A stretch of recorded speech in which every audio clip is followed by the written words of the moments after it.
Thrill me, Android users. And by that, I mean, check out the Podcast Republic app on the Google Play Store. There are thousands of good reviews that might thrill you with all of their raves about the wonderful features of the app. It's a great way to listen to your podcasts, available for Android devices on the Google Play Store. That's the Podcast Republic app. Go check it out. If you haven't in a while, go over to patreon.com/dissectingthe80s and check out all of the great stuff we've got there. We have bonus episodes at the $5 tier. We just put up one on The Quest. That was the last episode of Listener Request Month. We do that. There's an extra bonus there for you on Patreon. And we are, I believe, as of this recording, $69 away. Nice. From the bonus episode every single month at the $5 level. So that's 50% more Dissecting the 80s in your ear holes.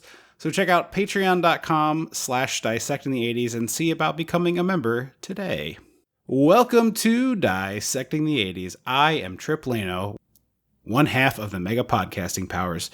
And with me, as always, is my tag team partner, a man who I am genuinely thrilled to be introducing to this movie, the Macho Mandrew. Andrew Lano. And so upon watching it, I think I have seen part of this before. Oh, damn. Okay. Because the very opening, I've at least seen the black and white section in the beginning. Because soon as I saw like the car and the sorority house and the black and white, I was like, wait a minute, this feels like the beach house. Like we watch this at the beach house, I feel like. Okay, because I was thinking as I was watching this, and I don't often feel this way when watching a movie for the podcast, man, I wish I was watching this with you. Like it was like this one should have been a commentary track because like experiencing this together would have been just so much more fun. Obviously, for many reasons, we extremely rarely do that for the podcast. But yeah, I was like, we did it twice, I think, right? Is it really just 2 times ever that we watched a movie like expressly for watching? Oh, like with podcast? Commentary? I thought you meant we've only done 2 commentary tracks. Yeah. No, I was thinking like even commentary track or not, like I would have just enjoyed watching this with you at the same time, which, you know, again, logistically it's very difficult. So we don't do that. But I was like, man, it would have been so much fun because this is a movie that I only watch like every 8 years or 10 years. And it's dumb, but that's just how it's shaken out in my life. It's like, as soon as I finished this, I was like, man, I gotta not wait that long to watch this again. I really like this movie. So it's a lot of fun. I own this on Blu-ray. It's not a great looking Blu-ray transfer, but it's, it's a fun movie and it scratches checks all of my boxes. Scratches all my itches is not a phrase people say. No, I mean, it could, but it seems way more positive than I think you were intending. Yeah. Anyway, we watched the 1985, or rather 86 cult classic from Fred Dekker, Night of the Creeps. So you know what that means. We gotta go back. We gotta go dissect the 80s. It's your love letter to B movies. Something's going on. It's your love letter to B movies. When the mega powers explode. I'm talking about the 80s. Oh, yeah. Great Scott. Cream of the crop. Oh, yeah. Mega powers, yeah. When this baby hits 88 miles per hour, you're gonna see some serious shit. So Fred Dekker's been on this show before. We did Monster Squad, which is a movie we grew up loving. And you can, I think, totally see... Did he do Predator, or is that just Shane? He co-wrote that new The Predator. Which also had Shane Black involved in it. Mm-hmm. I think Shane Black directed that. I think so. Yeah. My recollection is that was the one where he hired the guy that turned out to be a real creep. And I thought he issued a really genuine apology for it. And I was like very impressed by it, but it still sucked. That hiring a creep is always a bad thing, especially, when people are more aware of that stuff. And that movie's just fine. Like it's not anything amazing. Is it the one where it's the planet? It's the one with Keegan-Michael Key. Yeah, they're on like a Predator planet, right? With Adrian Brody. No, so there's two Predator movies that came out in the modern era. There's the one you're talking about with Adrian Brody. And then this other one takes place on Earth, and Keegan-Michael Key is in it. And it's like, I just watched the trailer. That's never mind. That's the one where autism is magic. Yes, I believe that is true. I watched the trailer, and I was like, I think I saw this movie.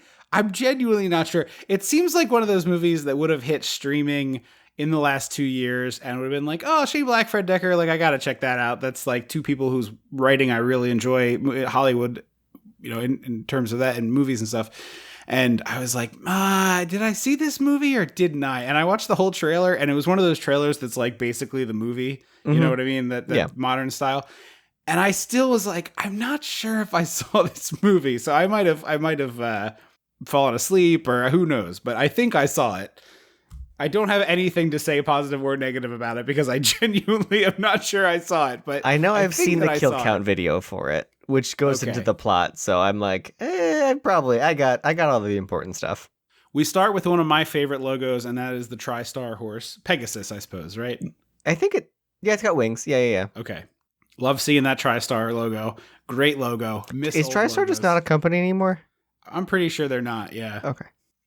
And we start with these really odd, naked, tiny aliens. I'll be honest, I hated this. Like, it was good. It was because if you read the Wikipedia, it says 2 aliens chase a third alien who is possessed, and I was like, he's what now? Yeah, I did not get that part.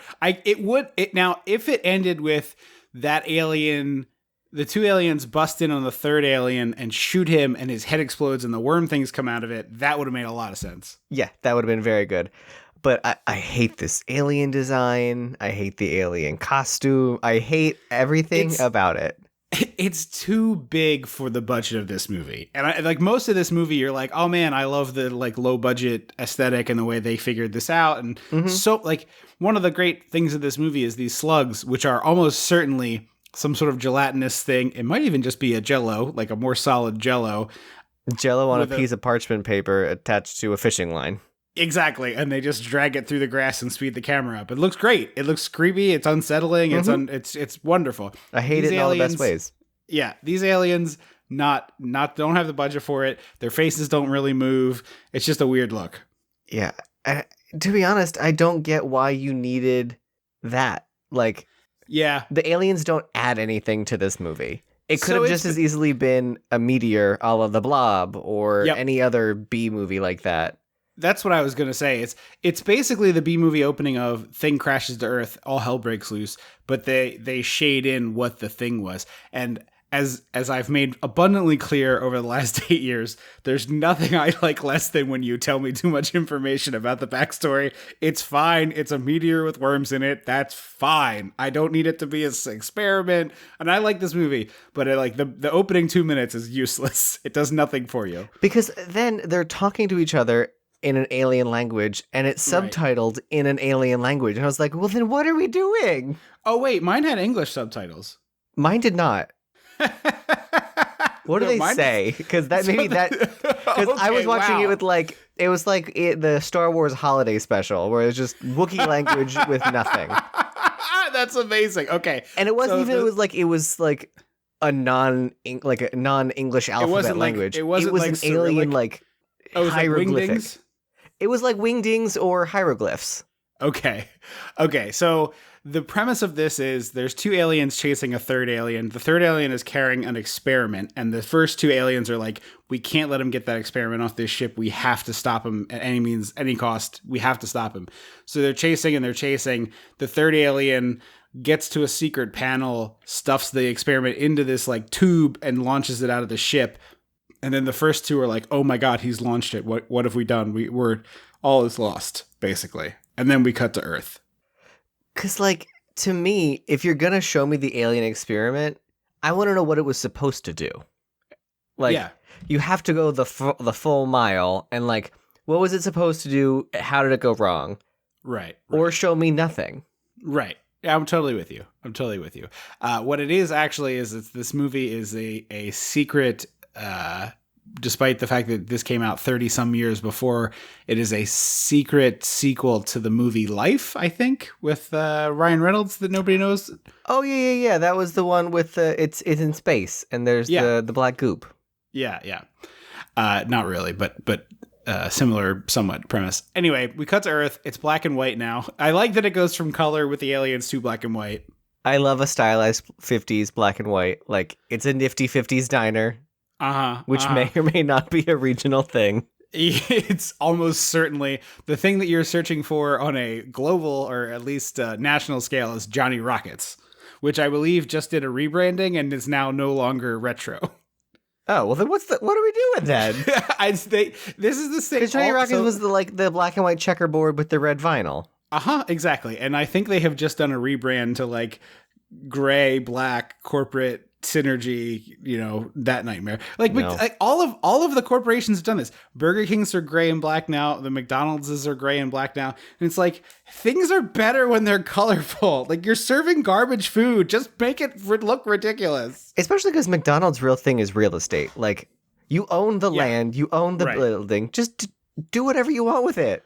Right, exactly. And it's other than very few circumstances, I think there's like a semi-famous McDonald's in the American West where the local zoning prohibits certain colors on the outside of buildings, and the McDonald's has like a green or turquoise M. And it's fun. Like a thing.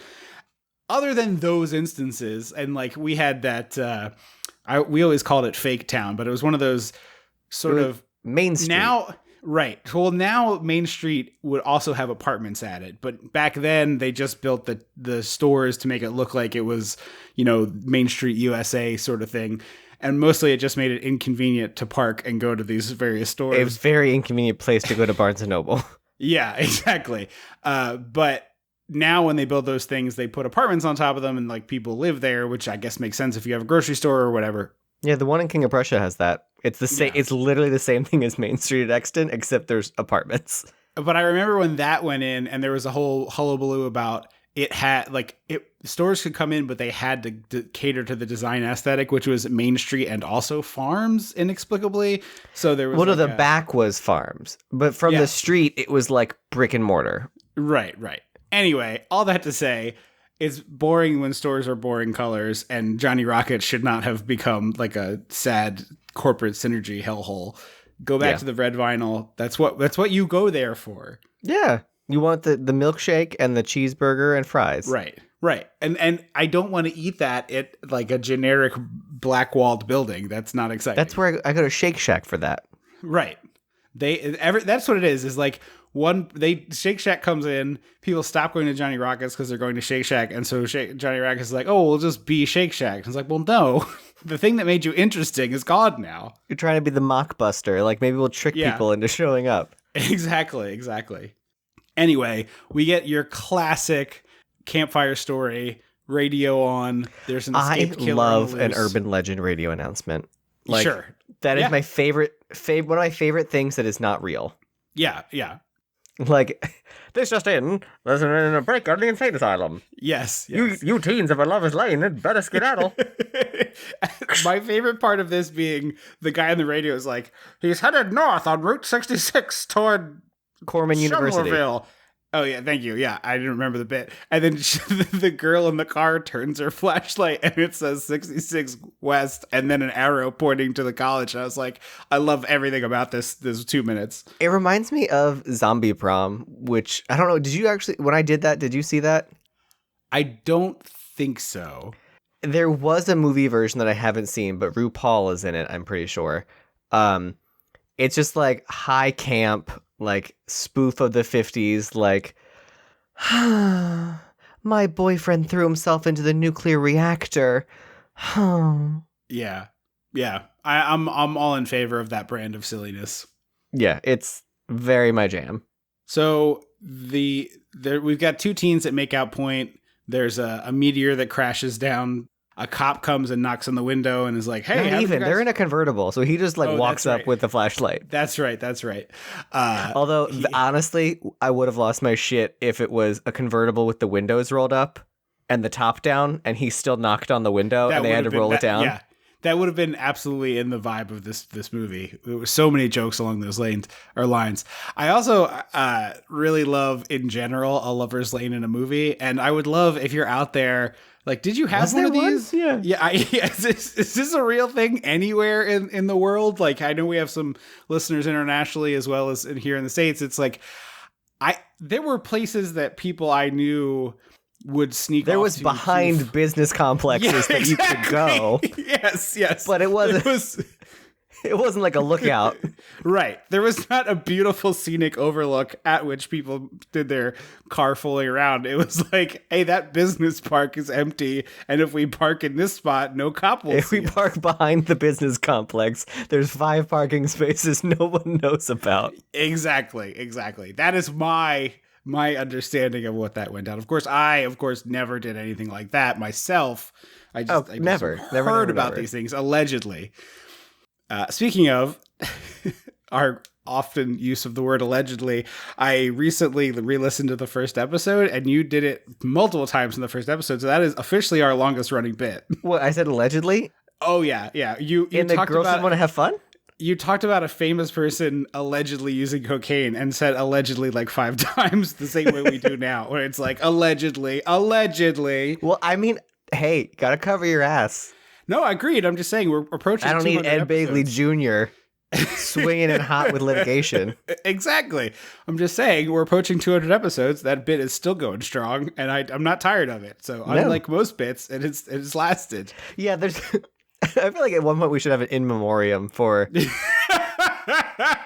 bits that we just like. We're like, this will never get old, and then 6 months later. I genuinely love that idea. We should do an in memoriam for bits. Andrew writes theme songs for the movies. Remember when that was a thing briefly? That was almost no episodes. I think it might have been 2 months. Yeah, hot tag taglines lasted a while. Yeah. I forgot about hot tag taglines. Here's what I'll say. There is a certainty that we will not remember these things. Please tweet at us. It's at Dissect the 80s. Old bits that we don't do anymore for an in memoriam segment. I would love to do that. Even better if you know an episode that has one. But just send us a tweet or reach out. We would love to maybe do that for 200. Anyway, ex-boyfriend cop interrupts. They drive 50 yards away from makeout point, it seems, in the fiction. I can't tell. I think it's, again, movies like this, in B movies, it's always like, we got to go follow the meteor. And the meteor, from my perspective, was a long way away. It's like the circus tent in Killer Clowns. So I don't know how far they drove to find it. The only thing I can think of that's a parallel to something that's happened to me in my actual life is seeing a plane landing and knowing how far I am from the airport. Oh, okay. So there's, here in DC, there's several airports in the area, and I have been out and about when a plane was landing at DCA, which is the closest one to the city, and you can see it quite low over the city, not alarmingly low, but quite low, and lower than you expect. Yeah, but it's definitely close to the height that this meteor is when it comes rocketing to Earth, and it lands as the crow flies at least 5 miles from where I was standing as if we were an airplane. It's I don't know how I would ever figure out where that damn meteor was. Absolutely not. Unless I guess it was you look glowing. for the burning trees and the smoke. Yeah. That's what I'm saying. Unless it caught on fire, in which case it might be easy to find. Yeah. So the boy goes to investigate the meteor. You stay here. Yeah. This is when she hears the radio, the update on the escaped killer, who's axe-wielding maniac. Yes, but my brain wanted to say toddling, but that's not the right word. Nope. Shuffling, I guess. He's sort of slow shuffling his way toward her in the car. I'm a little shocked he didn't have a hook for a hand. Yeah, although maybe that's more 80s, 90s than it is 50s. I don't know. I think hook for a hand is among the older urban legends.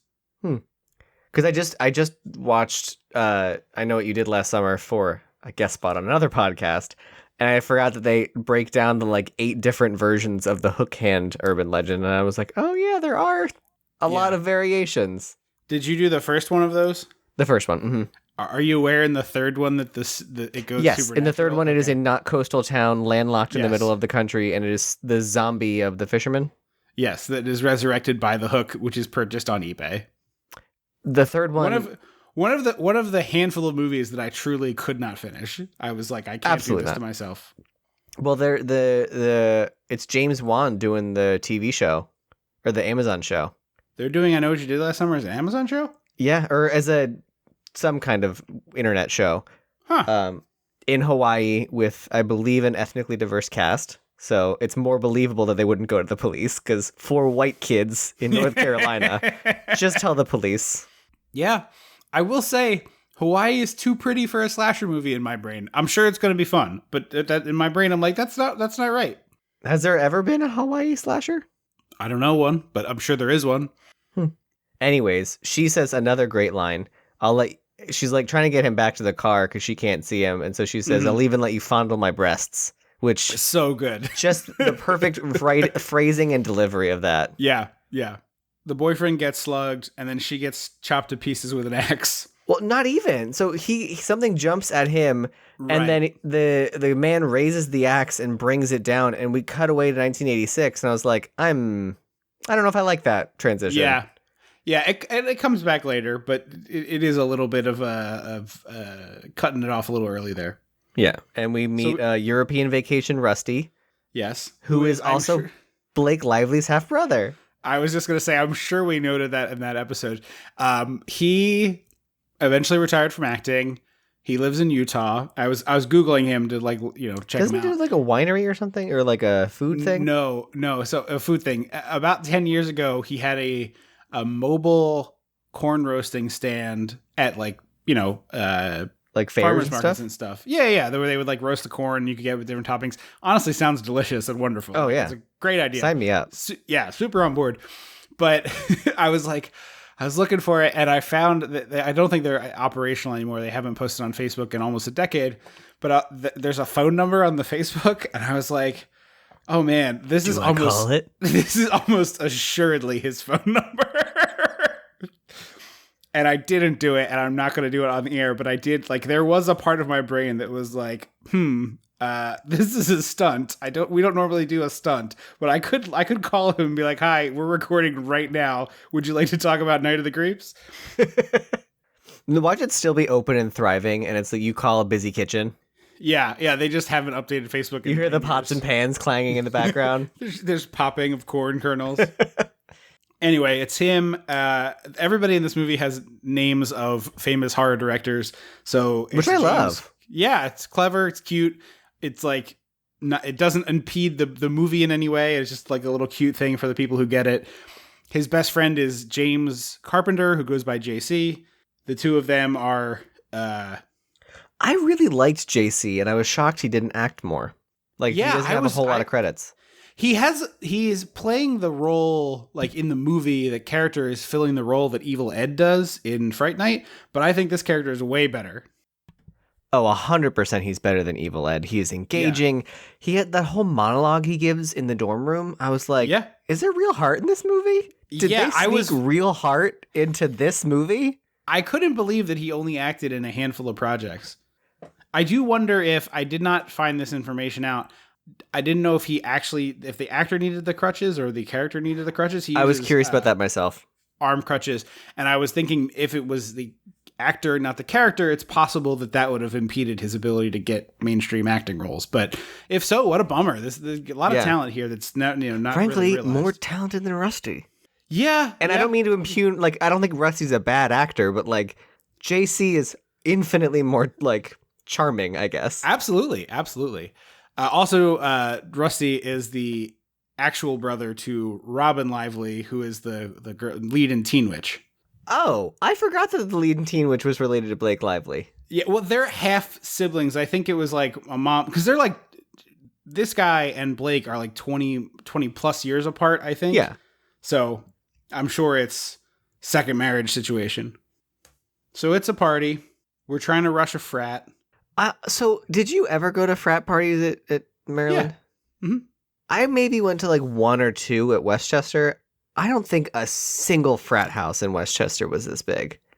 So Maryland had a very interesting thing where the actual fraternities on campus were extremely regulated. And so they didn't hold parties. The only time they held parties, there was a cop at the door. They checked IDs. It was invite only. It was a much more exclusive thing. But none of the frats were big enough to house all of the people in them. And so they would have these satellite houses out elsewhere. And that's where the parties would be. So It was we're going to the, I don't remember the name, the Deke house or whatever, the Alpha Psi Omega Beta Zeta Theta house. And, we go there and you'd go and it would be 5 or 6 people in the frat live at this offsite house. Okay. But in movies, it's always a like mansion. Yes. Like, there were legitimate mansions at Maryland that presumably hosted some sorts of parties. I never went to those, but I would go to these other ones. Gotcha. Yeah, Westchester didn't even have the big mansions. I think it's because the college, like the town kind of, I don't know, the town kind of like blossomed around the campus, the college, but like there wasn't really space for big mansions for like 8 frat guys to live in.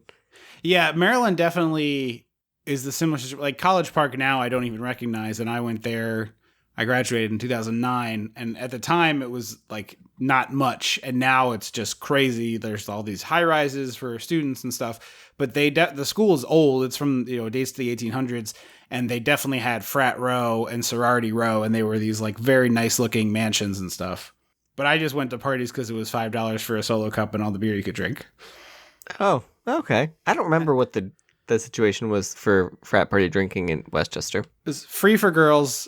Boys were $5, and boys were also that free. Tracks. Boys were also free if you put a solo cup into the cargo pocket of your cargo shorts and said that you were the designated driver. Not that I know anything about that. You drinking at a frat party out of a solo cup that you got out of your cargo pants, and it's beer, might be the straightest sentence you've ever said. And you say, "Where is your straight pride month?" It's there in that sentence. No, I have no straight pride parade. Thank you very much. I will say, I did not do that often. I did feel guilty about it. It was a reasonable price to pay for all you can drink Natty Light. So, not an issue. I mean, were they raising money? It wasn't like it was a charity thing, was it? Well, they're paying for the keg. They're paying for the beer. The beer's not free. Hey, if they're giving it free to girls, then they can give it free to a few guys too. It was like you'd go and they'd like, at some point a frat bro would walk up to you and be like, "Oh, you interested in rushing?" And you'd be like, "No." And they'd be like, "Okay, cool." Absolutely not, buddy. Most of the time they would just leave you alone. So they actually used it to like campaign. That's the majority of their campaigning came from that. Oh. I know people who rushed frats after going to the parties.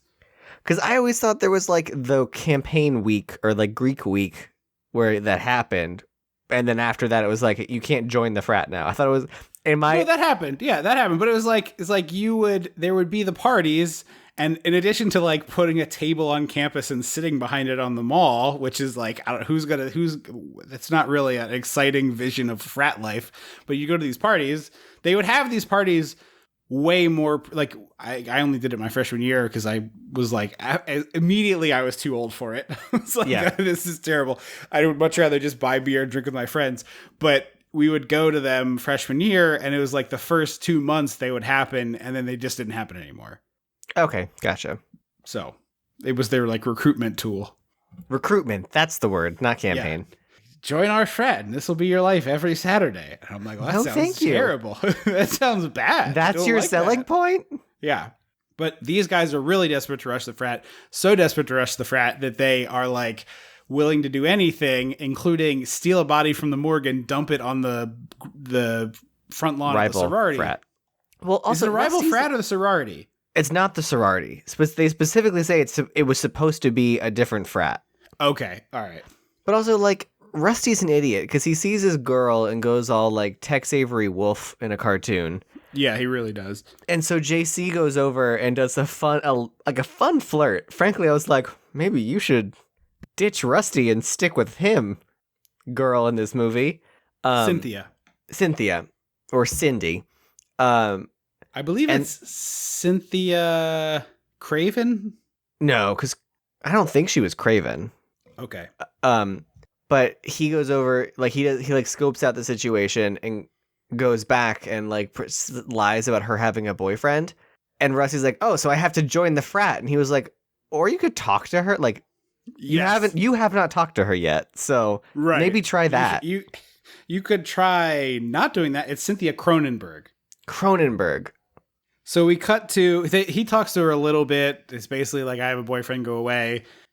We cut to the lab with character actor extraordinaire David Paymer. What else has he been in? Oh my God, like 200 movies. Well, anything that I would know? Yeah, let me see what I got here. Drag Me to Hell, he's the boss. Oh, okay. I haven't seen that in a while. He got nominated for an Academy Award for Mr. Saturday Night, which is a Billy Crystal movie I have never seen. Don't know that one. But I think he's one of those people with 200 acting credits is my guess. I'm not going to... I don't have IMDb open in front of me. Great character actor. One of the things that we lament, or at least I do all the time, and I don't mean this as an insult, he's a perfectly fine-looking man, but an unusual-looking guy. He's got, he's balding in a certain way. He's an interesting-looking face. He's not like a pretty person. He's got an interesting face, which is great for character actors. Paymer's in the lab, and he's got a human popsicle in the background, very Austin Powers-esque freezer tube thing. Yeah. And he's got an issue, so he goes to get on the phone. So the boys sneak down, and they break in just by pushing 0 on the keypad. There's real slapdash security at this high-tech lab. Not very good. And then we get in the room, and oh my God, what a beautiful, lovely thing. It's a Killer Clowns level. It's the lab from my dreams. Honestly, it really totally reminded me of the old Star Trek. I don't have that reference. I mean, I know the sort of collective idea of it, but... Yeah, if you Google the old Star Trek bridge, it's very much this vibe. Lots of angled panels, lots of lights, multicolored buttons and switches and dials, an inexplicably running reel-to-reel tape recorder or player. Why is it always that? Like, what is it doing? I think it's just because it gives you, it's sort of the same idea of why most theme parks have trains or some sort of thing that goes around the outside of it. It's just kinetic energy and it like makes the space feel more exciting. So that's why the lights are like flashing in sequences and stuff. It just makes this room feel more interesting. But I mean, I love this room design. It's like, oh, can we spend the whole movie here? Not really, but still. Yeah, so the movie cryogenics where you can just freeze a person and you unfreeze them and they come right back to life. Exactly. There's not, complicated procedures or anything like that. And it's just a single button that's like unfreeze. I forget what the button says, but it's like Austin Powers, where it's just unfreeze. It's a one button sequence of just like, oh, if I just push this, boop, boop, oh, now they're unfreezing. Like, or SpongeBob, I guess, if it was just more of a me reference than a you reference. There was a Mermaid Man and Barnacle Boy villain who was frozen in solid tartar sauce, and literally it says like unfreeze, freeze, and they just like can do it at whim. Yeah, I feel like this should be like a nuclear launch where it's like 2 keys and it's like, okay, on 3, 1, 2, and we turn, and then we have to open a panel, and then we can hit a clear acrylic box. Exactly. Well, you got to prevent accidental button pushes. Yeah, hey, as someone who's accidentally pushed the E-stop on a Disney World attraction, accidental button pushing is awful. Yeah, you need a clear acrylic box. It's absolutely true. I need a clear acrylic box with a button for my desk that I could just have as like a desk, a thing to play with. Like I'll open it and push it and I'll close it and whatever. I need one of that. Somebody invent that. I mean, I am sure that exists somewhere. Well, it's like a fidget spinner, but like a little more elaborate where I can be like open, push, close, open, push, close, open, push. I'd want that. You basically want an adult version of the baby, like buttons, shoelaces, zippers. A fidget cube is what you're describing, and yes, I would love to have one. But I have a fidget cube, but you want the more when it's more involved like that. I'm picturing the like use the Velcro. No, I don't want a whole panel. I want like a 3.5 inch by 3.5 inch by 3.5 inch acrylic cube with a big red button underneath it, like a good plunger style button. Like I don't want some little little tappy joystick adjacent button on a game console. I want like a big button. Mm-hmm. But I want like a little cube. I could just, So they run away. Yes. Also, I have to point out, I try not to do this too much because there's only so much fodder for jokes to be mined, but talking about the fashion of these movies. But Rusty's wardrobe throughout this is a delight. He is wearing a 90s couch in this as a sweater. Uh-huh. He wears a lot of sweaters. He's doing a lot of sweaters in this movie. A lot of sweaters, a lot of layering, which is shocking to me because I'm sure this set was not cold. A lot of those peg pants, I feel like. Yes. But this one in particular is that era of 90s couch with like a very busy print on it. We had one that was like a farm scene. It was a full farm scene. Yeah, it had like animals and people and barns and fences and et cetera, cows, et cetera, cows, a whole thing that we had. It was our like upstairs couch for a while, and then it was our basement playroom. Playroom is probably generous. We were much older than it being a playroom, but like our hangout space couch for a long time. And then I'm not sure what ended up with it, but all of my friends had similar couches. Did yours as well? Just like elaborately like nobody had a plain colored couch. It was all patterns and swirls and fabrics. I think yes, for the most part, because we even went from the farm print to like a paisley, and then to like a solid like leather. Yeah, I feel like the current trend is solid colors. Leather or leather-like substances are popular, but like I've never owned anything but a solid color couch, and there weren't even other options. But for the 90s, man, it was like, ooh, let's get some patterns in here, baby. Yeah. So they go back to their dorm room, and for some reason, there's couches in there instead of beds. They're futons. It's like a couch that you also sleep on. They're made up like beds. There's a long blanket on it, and there's a pillow, but it's 100% a couch. It's very weird. Because it doesn't look like it's supposed to fold down or pull out. I don't think it does. So I was just very confused. It's less space than a twin bed, for sure, the way that they have this design. Oh, absolutely. And then also they have desks built into the wall. Like, it's like built-in, like, L-shaped desks on the other side of the couches. Yes. So, and, like, obviously, like, the joke about, like, oh, small dorm rooms, whatever. Because there's so much built in and already like in there when you get in there, that there's like no room in there at all. No, it's literally the bed and then this giant built-in desk, and there's like a 2-foot alley in the middle. It's like a cruise ship where it's like the beds are bolted in place and the desk is bolted in place, and you can walk down the alley between them, and that is it. Also, I didn't mention this before. The basement set where the lab is very good. It's just clearly a basement that they had access to that was like got some water stains going on, and they're like, let's dress this up. You got 3 of those yellow barrels. Can we slap a radiation sign on them and just stack them in the corner? It's like, are you in the kayfabe of this movie telling me there's just 3 barrels of nuclear material over there that nobody's got an issue with? Well, maybe it's nuclear waste, and like that's worse. And like nobody wants to, like, when you don't want to take the trash out, so you'll like take the bag out and put it next to the trash can, and you're like, I'll get to it. Oh man, no, that seems really bad to do with toxic waste. Yeah, it's the same thing. Or like maybe their county keeps putting off recycling. I've been out with recycling for like a month now because of the way the schedule has turned out, and I hate it. That's amazing. Also, Paymer gets slugged, which we did not say. Yes. And I found in my notes here, the button says disengage to turn off the popsicle. The button to turn off the freezer for the man says disengage, yeah. Got it. And then we cut to Tom Atkins. Sorry, last part. I'm so sorry. I have so many details written down because I know this movie so well. There's a book behind JC that's called Adventures in Achievement. I mean, that sounds like bullshit 80s. You can do it. Yeah. Okay, go to Tom Atkins. So it's legendary. Tom Atkins in a white suit, in shoes, on the beach. Sitting on the beach in a white suit, in shoes. And then there's a woman in heels handing him a coconut drink, and I was like, what monsters? Like, what world are we in? Yes. And then, so he like sees the girl. It's apparently the girl from the 50s, but she does not look like, she's not wearing the same dress, I don't think. No. Her hair is, like, they should have done more. Like, she should have been black and white coming out of the water. She was also kind of dressed like, in the flashback, she was kind of dressed like a, God damn it, what are they called in Greece? T-Bird? No. A pink lady? Yeah, she's got like the Bobby socks. The Bobby sockser. She's got like that kind of vibe. Totally agree. But I knew it was a dream sequence when she starts to come out of the water, and as she does, it's a legitimate shot. For like a split second, as her head breaks the water, it's a real shot and her hair's wet. And then it cuts and her hair is dry. So I think it's like they did a reverse. Yeah.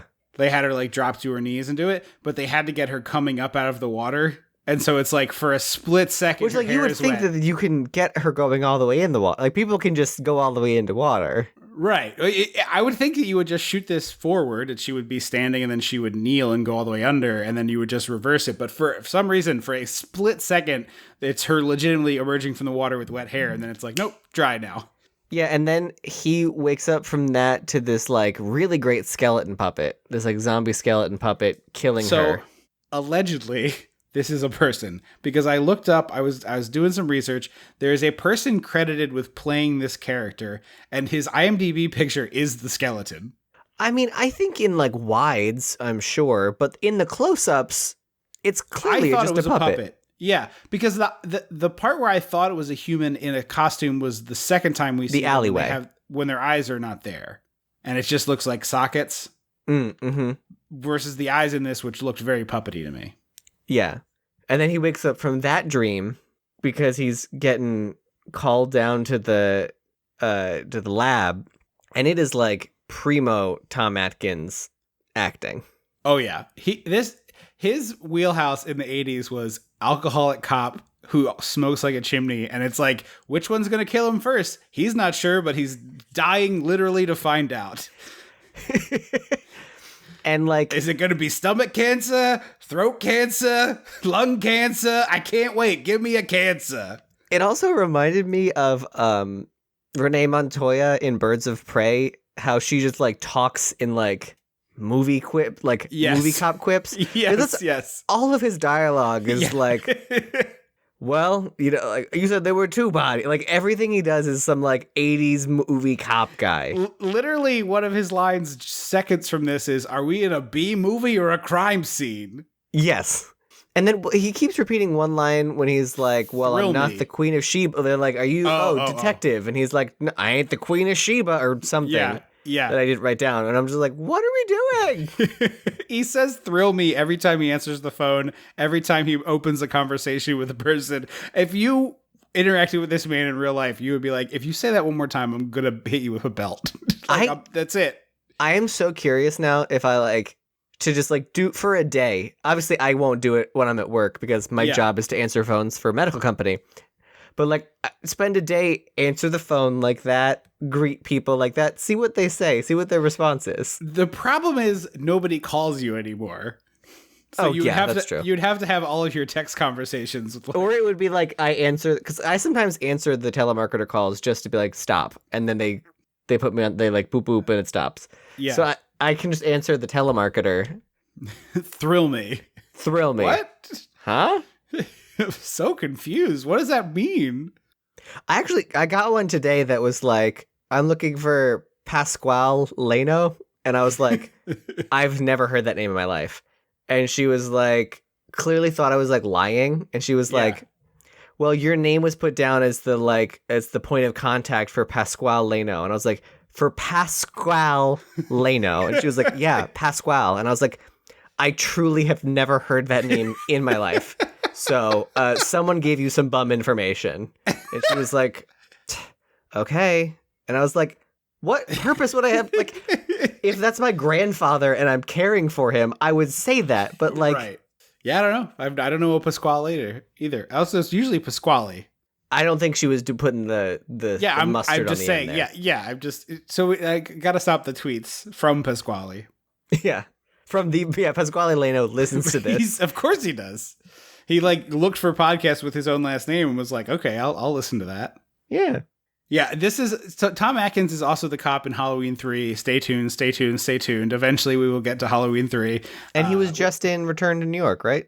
Or Escape from New York. Yes, Escape from New York. Literally the opposite of what this is like Return to New York. What's that? Yes, he is. He was like the commish, right? The one who was like, we make a hell of a team, Snake. Yes. And I was like, you would. Please do it. Yeah. No, is that him? Maybe that's him. Okay. I just watched Escape from LA, so I'm confusing him with the guy in Escape from LA. I think that is his role, because I don't know who else he would have played. Yeah, I'm not sure. He's definitely in Escape from New York. He also is there was a great late career performance from him, although I think he's still acting. He does a lot of theater in Pittsburgh where he lives. Another guy who I was like, is his phone listed publicly? Could I just Google this? I was like, I could probably cobble together interviews for this movie. For Tom Atkins? Well, I think Tom Atkins is findable. I'm certain that Mr. Lively is findable. And Fred Decker does a lot of interactivity on his Facebook page. So it's like not out of the question that he would say yes. Anyway, he was also in the remake of My Bloody Valentine as the old guy he was cop. on the porch, right? Yes, yeah, the porch that we visited. But yeah, he's a old guy cop in that. It's like you get to see him do this exact sort of type of acting one last time in his 70s. Really great. But also in Halloween 3, I have not seen that in a very long time. My memory is he is also an alcoholic cop in that. Yes, he is. That's his like absolute wheelhouse, is like cop who's trying to kill himself with every substance available. And Annie Brackett plays his wife. That's right. That's right. So we go from that crime scene to the sorority house. I do have to mention, I'm so sorry, that one of my favorite dumb things that is a recurring thing in movies of all types is person who deals with dead bodies, usually a morgue attendant. In this case, it's a crime scene guy who will eat a sandwich around a dead body without being weirded out by it. But this guy, I'm surprised he's not in it a third time to sort of complete the cycle. But we see him 2 times, and both times he is eating. The second time it's eating food out of a Tupperware with a plastic fork around a dead body. I missed that part. Yeah. See, Riverdale skips that, and in favor of the mortician, whatever, just looks like a ghoul. Ah. He literally looks like you stretched beef jerky over a skeleton. Oh, okay. Yeah, that's a common one too. Like creeper work at the morgue. Yeah. Yeah. I'm like, is he gonna like take off his little like cap and it's just gonna be that like stringy crypt keeper hair? Yeah, I'm sure it is. So we go from that to the sorority house where Cindy is the president, I think they kind of say. And then one girl is carrying a box of jars with liquid and she's like, can I store these in here? And she's like, what are they? And she's like, brains for dissecting on Monday in biology class. And I was like, why do you have them? That's what I was saying. Why are you the TA? Yeah, this is insane. This is not. Also, even if you are the TA, certainly there is secure storage for this on campus. Also, shouldn't they be cold? No, they're like pickled in formaldehyde. Oh yeah, you're right. I guess you don't. Once you pop the top though, then you have to put it in the fridge. it's very refrigerate after opening this brain. Refrigerate after opening, dispose of after 2 weeks. Eat what you like, and then put it back. Yeah, this is to set up later. The reason why all the slugs are in the basement is because there's these brains, but it is like a very throwaway. But the brains aren't attached to bodies, so like, what do they want? Well, also, we don't see. I think they eat brains. Do they? Yeah, that is my intent. Because when the people who become alien zombie slug creatures get shot in the head and their heads explode, there's no brain left. It's just slugs. Okay, maybe. We also forgot to mention that Cindy's boyfriend, 1980s Ric Flair, is a prevalent force in this movie, and I could not believe how much this guy looked like Ric Flair, both in hair and vibe and general everything. He does have lovely blonde cotton candy hair. Yeah, it's like wispy and very coiffed. Mm-hmm. Very tan too. Yeah, if you know Ric Flair, 80s, limousine riding, kiss stealing, wheeling dealing era Ric Flair, that's basically what you should picture for this guy. Her boyfriend would be a prime candidate for the movie we pitched years ago at this point, maybe. Yeah, it's hard to tell on the podcast. At least 5 years ago. About the town where 80s bullies grow up. Yes. And to them, they're all the protagonist of their story. Exactly, yes. He would be a major part of that. Yeah. But so the one girl who's like studying or whatever in the living room or whatever room. On alone, a grandma couch that Rusty has not turned into a sweater yet. No. It might as well have a doily if it doesn't actually have one. Oh, it does, I think, have a doily, but it is a 100% grandma couch. But like, so we see these like zombie feet walking, right? Mm-hmm. And then these French doors that are all window and have curtains on them. Someone knocks lightly on it. And I was like, oh, so she's going to go check no, she doesn't check the window. She just opens the door and is like, hey, what's the tea? Do you want to die? Yeah. It's even outside of a horror movie. Yeah. No, you would always check the door. I mean, I never would answer the door because it's clearly, unless I've ordered food, it's not. Well, my problem is that like my door has a decorative it's wooden, but it's got a decorative window in the middle. Uh-huh. So like you can tell that someone's in the house. Yeah. So if I'm sitting on the couch and someone knocks, I can't just like hide because there's clearly someone sitting on the couch. I had recently, I live in an apartment building, but it's a small building. And so they rang at the vestibule and I was like, I guess it could be a package delivery. I should check. And I opened the door enough to stick my head out and it was 3 dudes wearing the same color polos. And I was like, oh no, door-to-door marketer. And I like yanked my head back and they had turned. They heard outside. The sound of the door shut like a zombie movie. 100% they heard the sound of the door shut, but they were turning back toward me as I was like yanking my head back in and I just cleared it in time to lock the door. And then they like rang again and that didn't happen. And I was like, ooh, because like I live on the first floor. They could very easily have looked in the window and seen that I was just sitting on the couch and I was like, I'm not talking to you today. Also, this whole sorority house is decorated with hardcore grandma energy, which I thought was weird until I saw that they have like my brain always wants to say den mother, but I guess it's house mother who sort of takes care of everything. Yeah, it's house mother. Yeah. Yeah. And she's like, I don't know, 112. They always are. Well, this one in particular is like 112. So it's like, of like course, the one this in house... the Sorority Row movie. Yeah. It's like, of course, this house has grandma energy. It's run by a grandma. Mm-hmm. Except for when it was Andrea Martin in the Sorority Row remake. That's right. Black Christmas remake. It was Black Christmas. She was the youngest. So the zombie somehow gets to the second story window because I needed a scene of a zombie climbing a trellis. I got to be honest with you. 100%. But also, it's never explained like. The zombies don't go bite people. Like, that's not the thing. Right. They slug them. They slug people, but also they kind of just, like, do what the last thing their brain... Like, the last thing they did, they just go do it again. Yeah. It's kind of like the Dawn of the Dead remake that way. Yeah, well, I think it's in the original one, too, with, like, why are they coming? Instinct, maybe, or whatever. So he goes to, like, get her on the window, and his head splits open, and all the sluggies come out. And I had, at this point, because I'm an idiot, had completely forgotten that the prank goal was to leave a body right on the steps of a different sorority or different fraternity. Yeah. And so I was like, oh, they all think it was them. Yeah. I do think that part is lovely. We also forgot to mention that there was a cat jump scare that we get called back later. So I want to put a pin on it here. When she opens the door, when she opens the door, when the girl opens the French doors, there's a cat. And JC has, I think, one of the few lines that made me like gay cackle when the like fraternity dude bros are surrounding them and they're like, you weren't supposed to put it there. The JC is like, look, I don't know what you're talking about. We chickened out. So why don't you go practice goose stepping? And literally I screamed because I was like, he looks like he's about to sing Tomorrow Belongs to Me in the middle of a park in Berlin. Like, where's Liza Minnelli? Where's Joel Grey? So he says the great goose stepping line and then goes to walk away. And the dude bro kicks out his crutch from under him. Yeah, this is like pure Ric Flair heel energy. And I was like, man, I hate you. I hope you go down. And then his girlfriend, Cindy, he's like, come on, babe.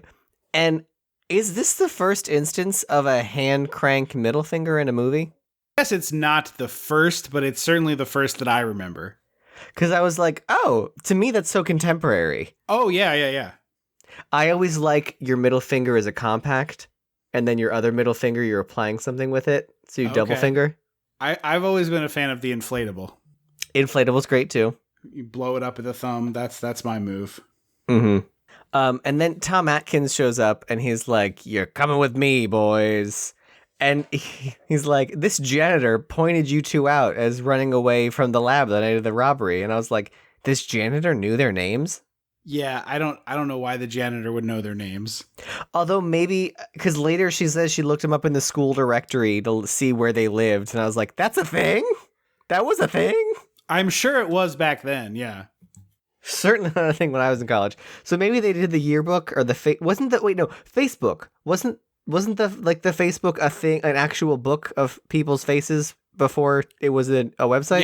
Yes.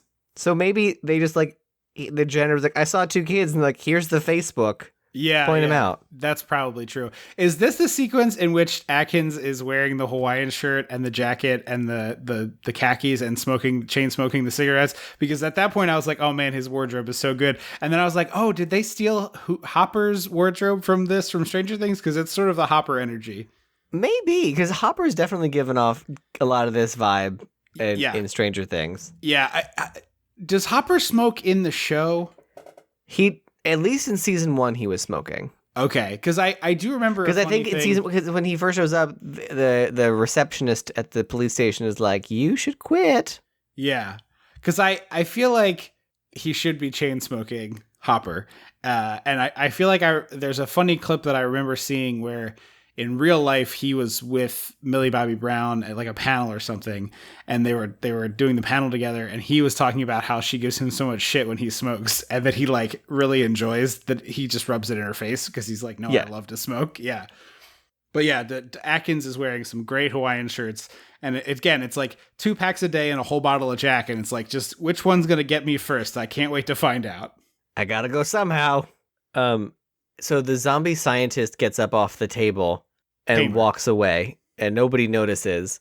And the janitor freaks out. He sees him and like absolutely loses his mind. A little good bit of business. This guy is an Asian character, and he really gets sort of the long duck dong treatment of like he only gets to say one line, which is kind of a bummer because I think this actor has some good, like clearly has some chops. Like you could give this guy 10% more to do, and it would have been great. Mm-hmm. He could have been featured prominently in the background reacting to stuff. Yeah, and, like, or just like a bigger death scene or something, you know, like give this guy a little bit more. So he runs into the zombie man, and I was like, it's weird that we don't see them attacking people. They're not like in normal zombie movies. It's like they want to eat and bite and whatever, but here it's like they just want to get close enough to put a slug in you. Yeah, basically. I think it's like every zombie ends up with like 4 or 5 slugs. I think it's like one slug gets in you, it reproduces asexually to make 4 or 5 like 4 slugs in you. It eats your brain, then you die, and those 4 slugs. It's very much a hydra of zombies, which I think is cool. Like the idea of, you know, you have it's hydra meets like a chest burster. Yeah. But I just mean hydra in the manner of, you know, you kill one, but there's 5 more in there. I think that's a cool idea of each zombie basically makes 5 new zombies. It's sort of exponential growth as opposed to the normal of like, you know, you only turn into a zombie when you get bitten, which is fine. Like, obviously that's worked for 50, 60, 80, whatever it is, 60 years or so. You know, people like that. But I do think this is like a really cool twist on it, which I think other people should steal. Like, it's a good idea. Somebody should do this. Yeah, I like that it's different. Just cut out the aliens. Much like season 2 of American Horror Story. Just cut out the aliens. Yeah. So we go back to the sorority house. Classic bugs on fishing lines. Can't get enough of it. Love every time it's done. Oh, the slugs? Yeah. Yeah. And the douchebag is calling Cindy on the phone. Ric Flair. He has a name. Put some respect on it. Apparently the studying girl's cat died, but we didn't see it happen, or like it wasn't implied that it happened until all of a sudden the girls are like, who's going to tell her the cat's dead? And I was like, who's going to tell me the cat's dead? Exactly. How about you tell the audience? What? Tell me first. Especially because we get later in the movie, we get a great gag of the dead cat with the messed up face. It's like, I want to see that. What's up? It happens like literally 5 minutes after this moment, but I was just like, I didn't know the cat was in danger. Like, show me the cat sniffing on a slug. Right. We cut from dead cat to Tom Atkins enjoying his favorite meal of Jack Daniels and 2 packs of cigarettes. It's so delightful to me. It's just like this character is like a deeply, deeply messed up person. And later we find out why he's, you know, spent his whole life this way.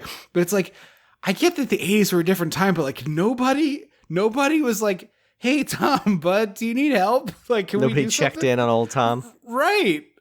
This is where the moment I alluded to earlier where Cindy was like, I looked you up in the student directory to see where you live because I need to talk to you about slugs. And I was like, the student directory? I don't want anyone on campus who I didn't tell where I live to be able to find where I live. Right. This is a thing that happened before we took stalking seriously. Yeah, before that whole craze. Before we were like, oh yeah, giving creepo men the unfettered access to women's exact location at night is probably not a wise choice. Yeah. So they go, she's like, please take a walk with me. I want to talk to you about stuff. And I love how like, can we talk for 45 minutes about Rusty's jacket in this sequence? Because I would like to take a pause here to discuss several aspects of it. For the first, it's 3 sizes too big for him. For the that's second, the 80s, baby. The pockets on this jacket, he could be carrying, and I'm not even exaggerating, an entire set of encyclopedias. The pocket on this jacket... The pocket on this jacket is like 16 by 16. You could put so much, like you could fold an arm at the elbow and tuck it. You know what it is? There it's an ideal movie theater jacket. It's a movie. It's a candy smuggling jacket. That's how they advertise. Not even candy. I feel like one pocket is candy. The other pocket is a large popcorn. The other pocket is an entire bag of wine from a box that you've removed. Yes, from exactly. The box. It's the bladder. Yes, you have a bladder of wine, a whole... He could do all of that. He could have a full large popcorn, an entire shelf of candy, and a bladder of wine in this jacket, and nobody would even notice. It's the biggest jacket I've ever seen. It's a lot. But I was gonna say, I love how, like, level-headed and, like, pragmatic she is about everything. Because she's just like, I think it was a zombie, and then his head exploded, and slugs came out, and I don't know what to do, because I sound crazy, but I'm pretty sure it was a zombie. And his response is like, "Ugh, yikes, you dumb broad." Yeah, it's like, first of all, buddy, you are trying to have sex with this woman. Not that you should, take advantage of people, but be empathetic if you want to have sex with her. You can be like, "Oh, wow, zombies, that's crazy. Tell me more. I don't understand what you're saying." And then JC is like, I gotta go to the bathroom. And he was like, he like walked away being like, "Good luck, buddy." And I was like, if they kill JC, I am angry. Yeah, I feel the same way. I thought it was going to be, I thought he was going to make it till the end at least. Yeah. I do love he's doing graffiti in the bathroom, and just above where he's doing graffiti, it says Humpty Dumpty was pushed, which is such a bizarre... I'm just imagining someone's been holding that grievance since they were like 6. That's my new favorite conspiracy theory. Yes, exactly. It's so petty and useless. I'm gonna post that on my Instagram, and like, I don't know who needs to hear this today, but Humpty Dumpty was pushed, and like with like a sparkle filter. I'm gonna tweet it right now. I'm taking my phone out. I'm getting on the Twitter. I don't know who needs to hear this today, but Humpty Dumpty was pushed. Yep, it's happening right now. So yeah, I loved that graffiti so much. Thank you for pointing it out, because I missed that, and it's now my new favorite thing. Really good.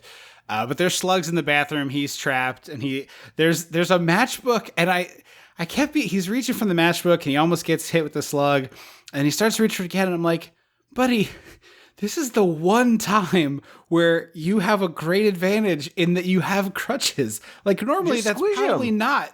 Yeah, no, I'll squidge them, sure, but pick up the matches with your crutches or drag it closer at least. You have a 3-foot extension on your hand. Just drag it in close. There you go. Well, even as soon as he sees it, I was like, what is he going to do with a matchbook? Like, yeah, I thought he was going to start a fire to set off the smoke alarm to get someone to come help him, which I thought I thought it was going to be a sprinkler system for sure. Yeah. But no, he gets tripped somehow coming out of the bathroom, coming out of the toilet, and then so his face is on the ground, perfect to get for a slug to yeet into his mouth. Yeah, because he does kill one slug with the matchbook. Yeah, which looks really cool. I think it's an Alka-Seltzer. 100%. That is. Yeah. The not Trog school. Troma School of Filmmaking. Go to Costco, get yourself a pallet of Alka-Seltzer.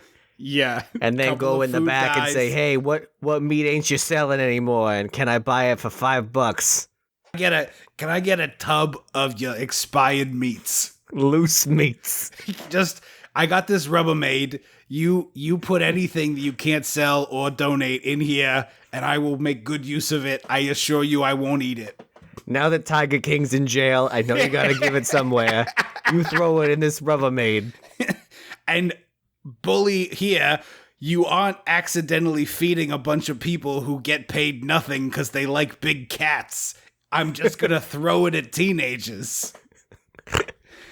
I got a watermelon. I'm gonna duct tape these sausage links to a teenager's stomach and then put a loose flannel over it.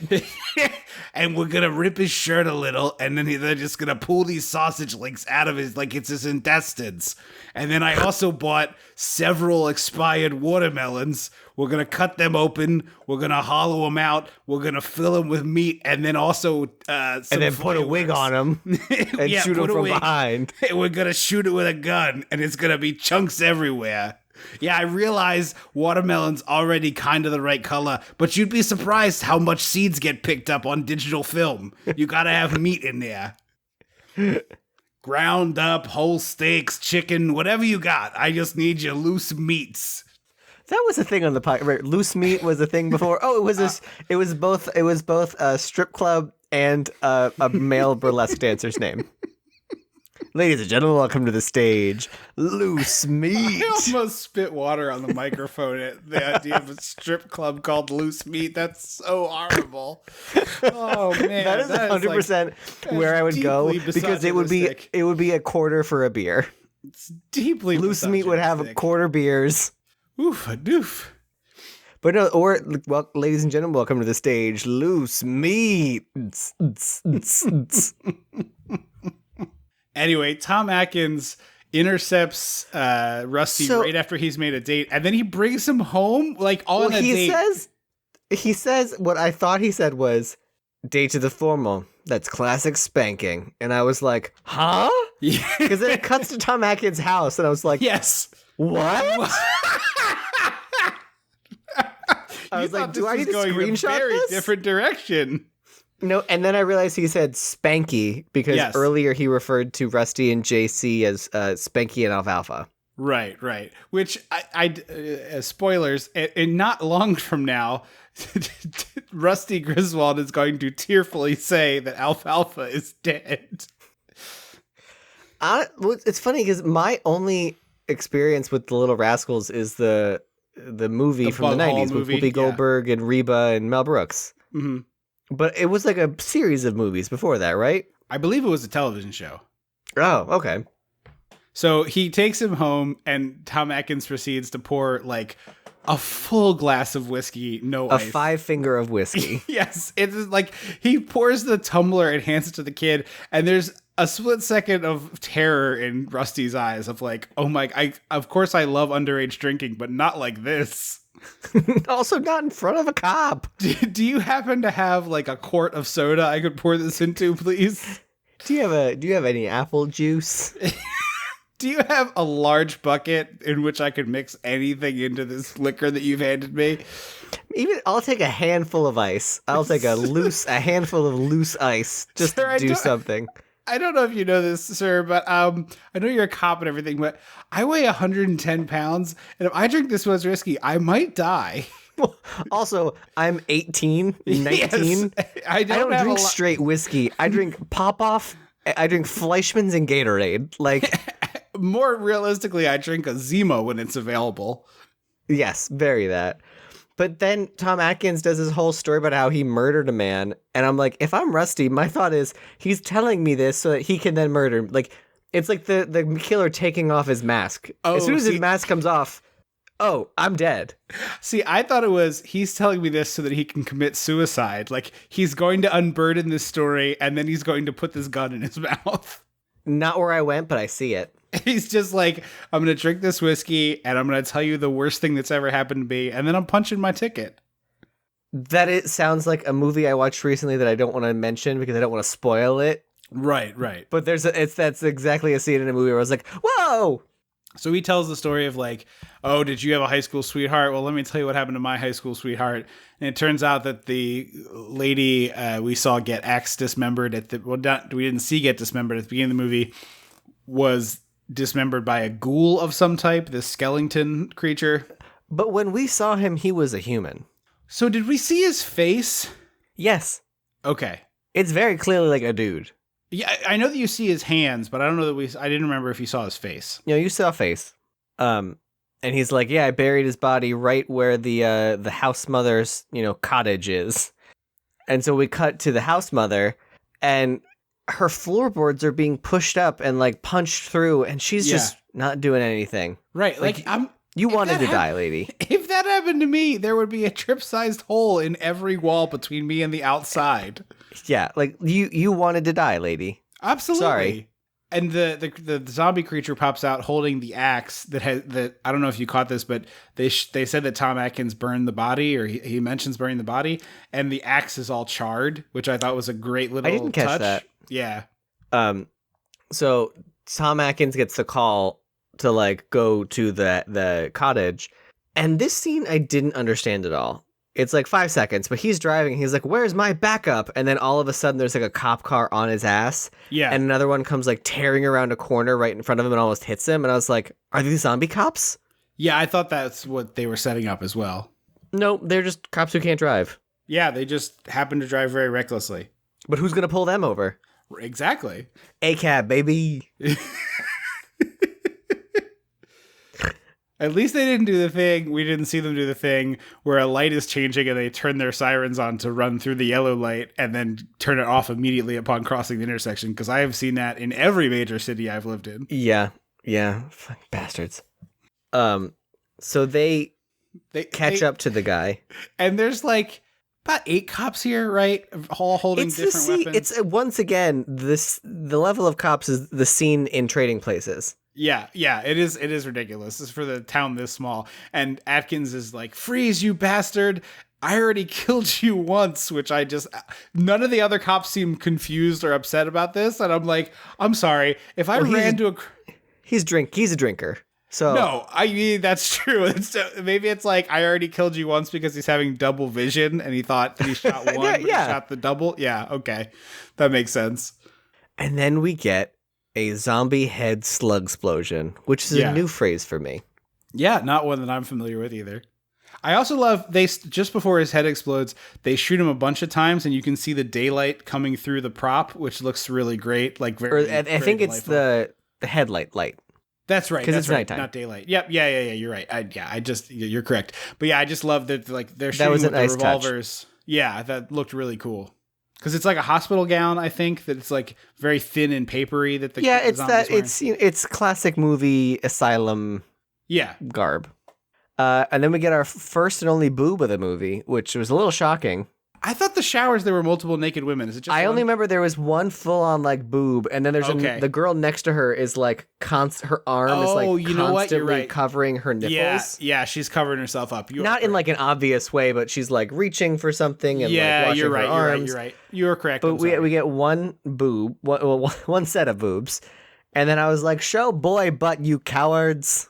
Because then they cut right to the men getting ready. Right, they show a lot more scantily clad men than I was expecting. So I'm on your team. Like, there should be equal opportunity nudity, but it was a lot. If you're gonna give me a boob, give me a butt. Yeah, I'm not disagreeing with you, but I'm saying them. So I was surprised at how many shirtless, very small underwear wearing men we saw. Yeah. And then as Rusty Griswold's getting ready for the dance that he was invited to that we forgot to mention.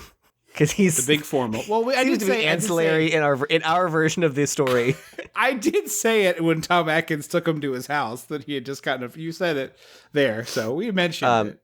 And he finds a tape recorder that says "Play Me," and it's JC's like dying words that he's like. It's brutal, honestly. It is brutal. Sad, and I was mad that this movie gave me feelings.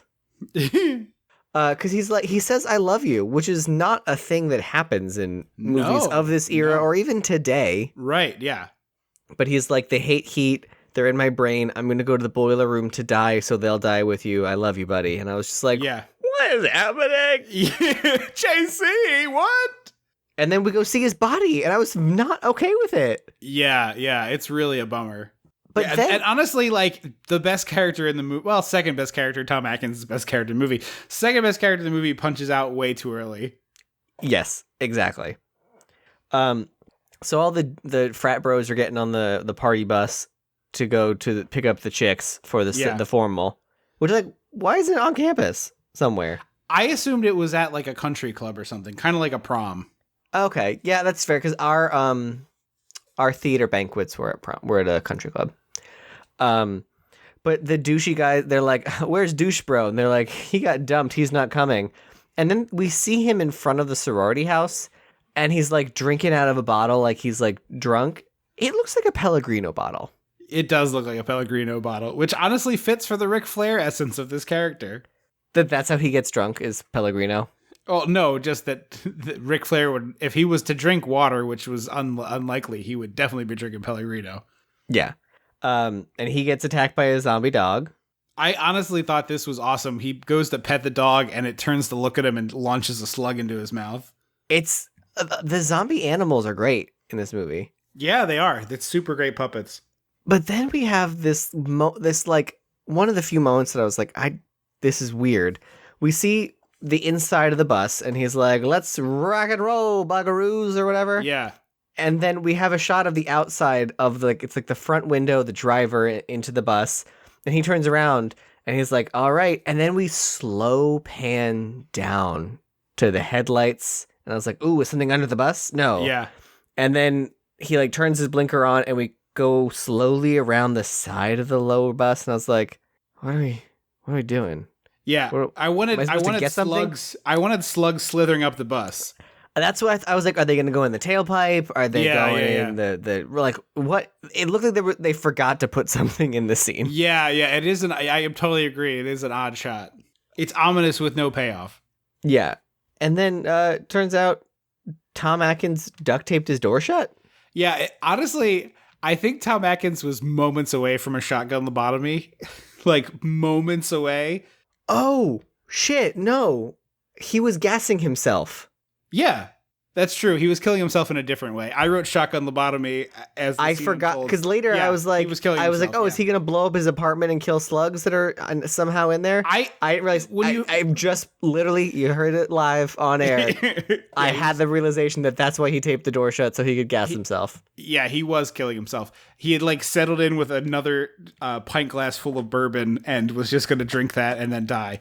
Also, I thought the duct tape at first was, oh, this is keeping the slugs out. For a second I did, but I was like, I don't think he would have made the connection that the slugs are a thing. Yeah.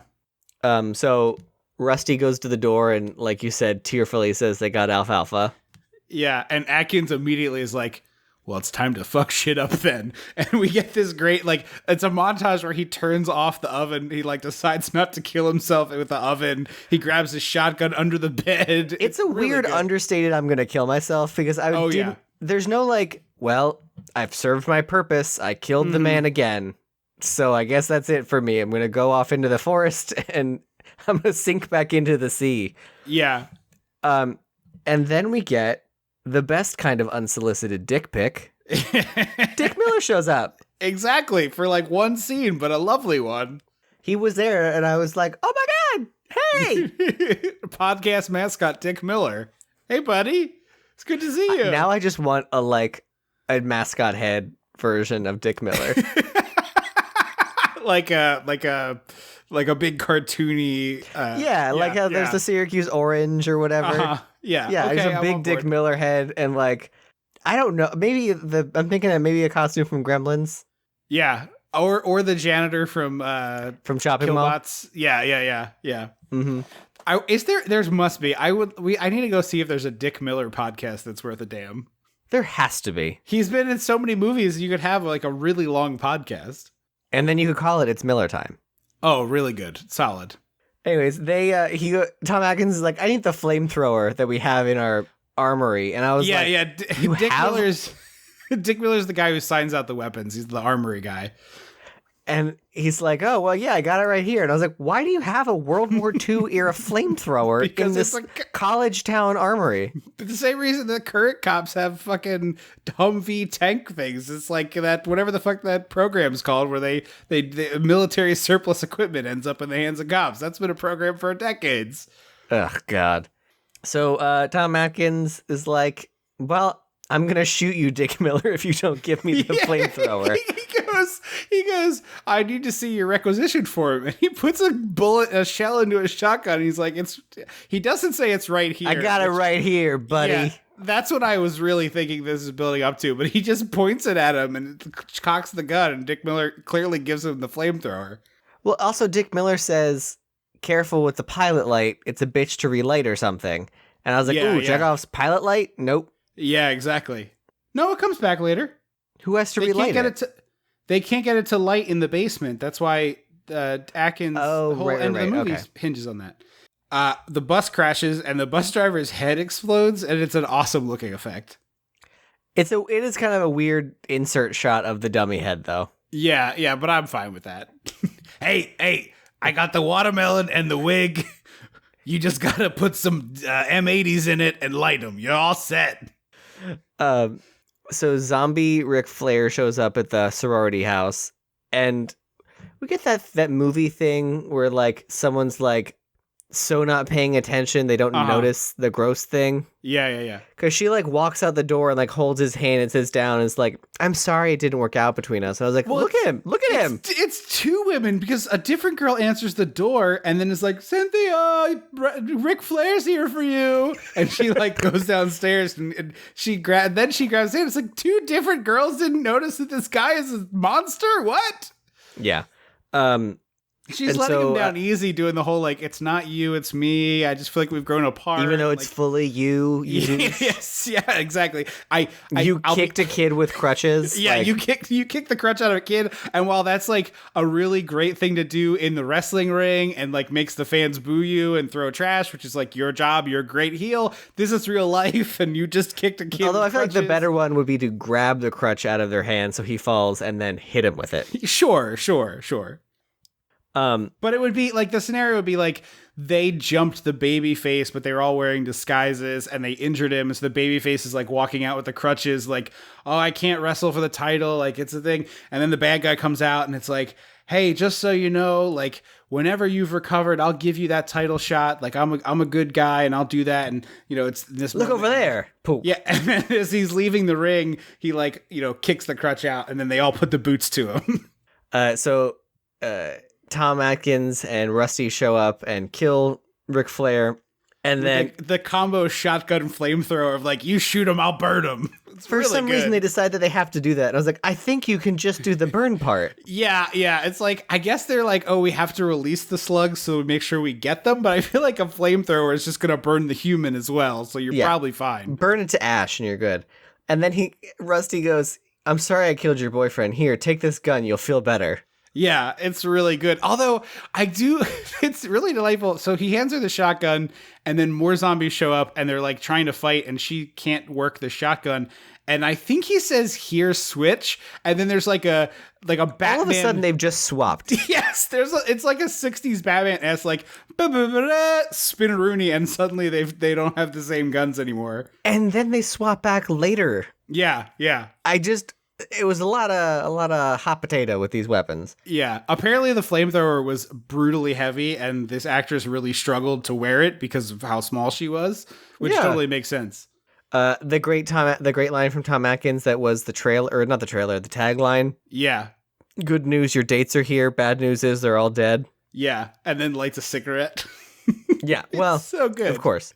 Because he then uses the cigarette and a can of hairspray to make a flamethrower. It's so good. Yes. It's, you know, like cigarette. You do.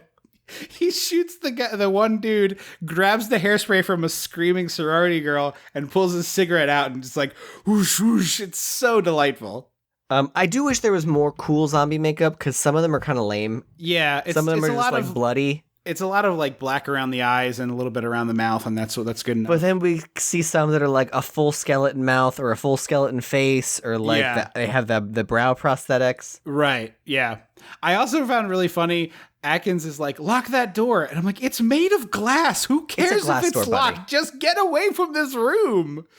Yeah, and then the zombie comes through the French doors and he goes, "It's Miller time." And I was like, Is your last name Miller? Yeah, I truly did not know. And also, if it is Miller, is it George Miller? Like Mad Max? Like, who's Miller referencing?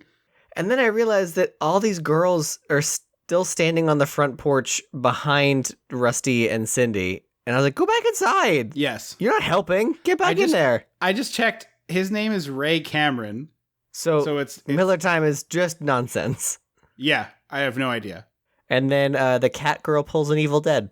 I called it. I have literally the same thing written down. It was like an Evil Dead-esque switcheroo. Well, because all of a sudden, the zombies are in their room. They've come through each window, and she's sitting in the corner facing away from Tom Atkins as he's trying to get his gun loaded. And I was like, oh, she's doing a thing.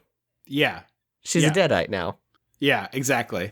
There's also an awesome he wrestles with her and he gets his gun, and there's this awesome Spike Lee-esque shot of like the camera's attached to Tom Atkins at the waist, so he's fixed, but the room is spinning and he's just like firing this gun wildly. Well, because he sees a picture of his ex-girlfriend. Right, and he's right. like, I gotta kill them all. Yeah. It's great. It's really a great shot. Yeah. There is more interesting direction in just this zombies attack the sorority house sequence than in the entire filmography of Ron Howard.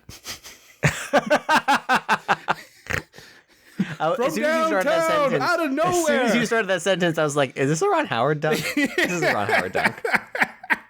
He's replaced Ed Begley Jr. as the enemy of the podcast. Yeah. Ron, how are you still working? Our new podcast.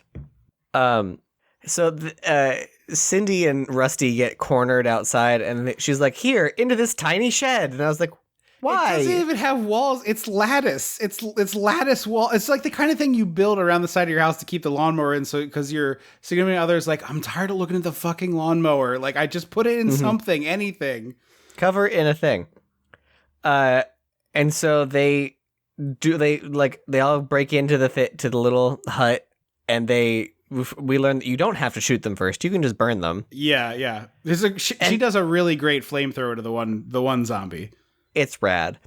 But does he say blader dude before he runs over with the lawnmower? That's what I think it is now forever. I don't think that's what he says, but I love that. Well, so I couldn't tell if it was like him trying to be Tom Atkins. Maybe. So instead of later, it was blader. I mean, it's a delight if it's blader. I love that.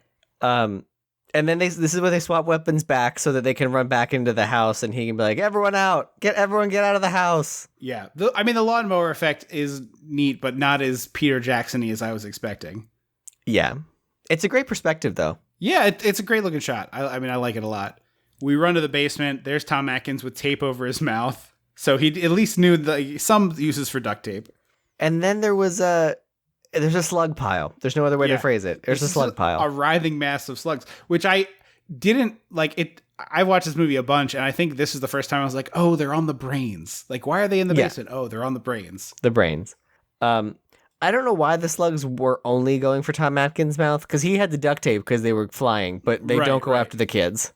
Yeah, it's a good question. Also, you'd think the cigarette that he was never without would prevent the slugs as well.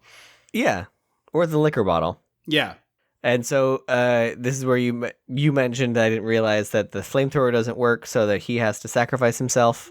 So he starts slugging gasoline around, and he starts counting down from 20, and he's doing it in this very methodical way, and it takes Rusty like 5 or 6 beats to catch on that he's counting in such a way that... It would have caught me, too, because I was like, are you counting your step? Like, the steps you're... Step 20, throw the gasoline. Step 19, flick the lighter. Yeah. It's like, no, he's counting so that you know how much time you have to get out of the house. Like, you need to count along in your head and run. So they run out of the house, and then Rusty uses Thrill Me. Yeah. It's like the changing, the passing of the torch. And the house explodes. It's a nice explosion. It's a really solid. good explosion. Yeah. And Atkins, big explosion. So I'm curious, since you watched, I have the Blu-ray. Which ending do you have? Like, what happened? Take it over. I got the ending that would not have upset me. Okay. It explodes. They kiss in front of the house, Rusty and Cindy. And then we see barbecued Tom Atkins. And I was like, he survived? Yeah, I thought that was insane. Yeah. And then he falls and slugs come out of his head. And we see them scurry under what, in my brain as a movie watcher, I'm like, oh, that's a cemetery gate. And then the camera pans to the left to show you that it's a cemetery. I was like, yeah, that's what a cemetery gate looks like in movies. Exactly. We know it. Very, very Beetlejuicy looking cemetery miniature. And then all of a sudden there's a spotlight, and I was like, is this the aliens again? Yeah. And it's the aliens again, using a spotlight to look for tiny slugs. I thought that they were showing this. I also thought the cemetery has like a river or a creek, and I thought they were saying like, oh, the slugs are in the water now.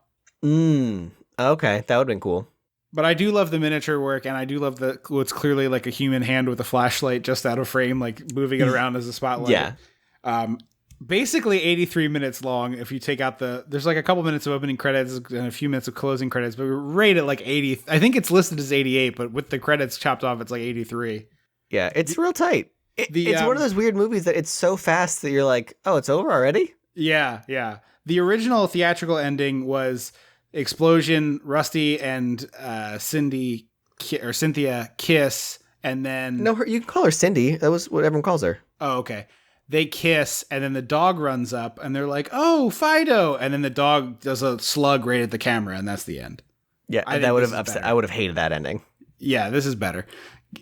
Although I do think it's very strange that Atkins was, or not strange, very on brand rather, that Atkins is still smoking even when his brain is literally made of slugs. It's like the one thing he's like, I'm surprised he didn't have a flask in the other hand of like, well, this is my base resting rate, just drinking and smoking.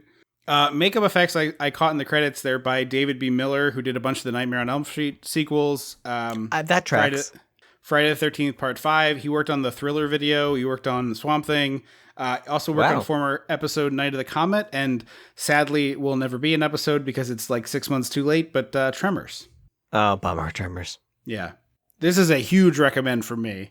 Yeah, it's a lot of fun. It's quick, too. I love this movie. Yeah, it's there's like almost nothing I don't like about this movie. It never slows down, it never drags, it never has like a long exposition sequence where characters are talking, which really is the problem with so many of the like funny titled sci-fi original type movies. There's 89 minutes of movie, 30 of them is creatures, and 55 of them is people talking in rooms with cheap sets. And it's like, if you're gonna have just people talking, one, move it along quicker, and two, give me some flashing lights and or it's like they're like, what happened? Well, the aliens came to Earth because their planet had to blah blah blah, so they came to this planet because blah blah blah, and they're gonna go back to it, and you're like, okay, simplify, cut it down. We don't need this much. Also, more aliens, less talky.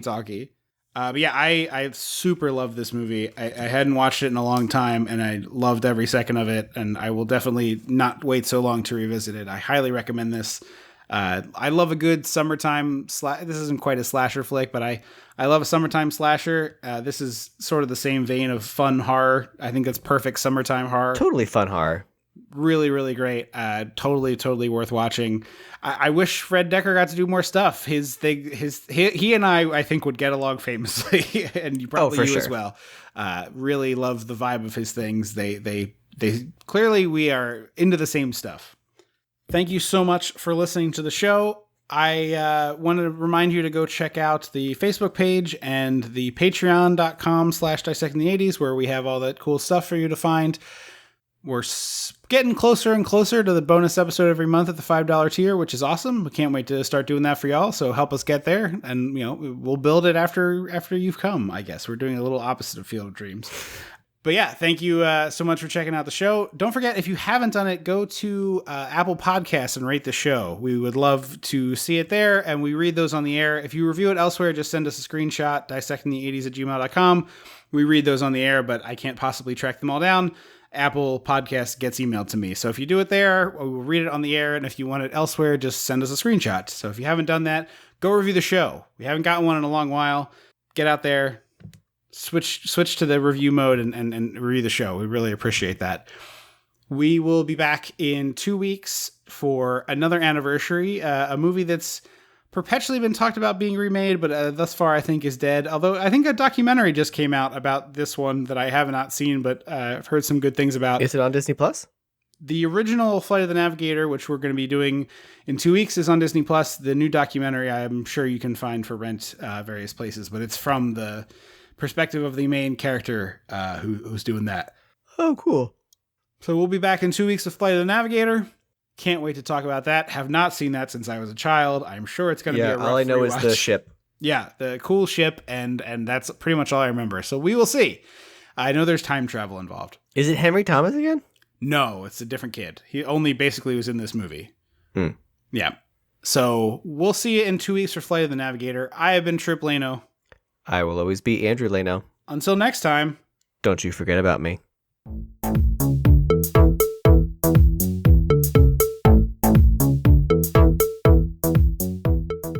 Dissecting the 80s is a Chum Some of This production. Ow.